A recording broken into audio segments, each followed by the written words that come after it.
Dostlar, Nesivedenden ertir bazar gün maşin bazar. Nesivedenden ertir haysı maşinları göreyim, haysı maşinları bakaladayın ve abzor edeyin. Aşağıda yazık geçin.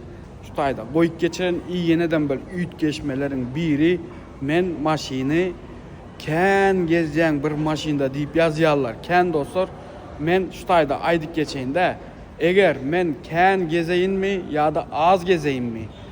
Maşini go edip detailini görkezeyim mi ya da tizden aylayım maşini. Eğer tiz ayladıysanız komentarda plus geçin, plus yazın.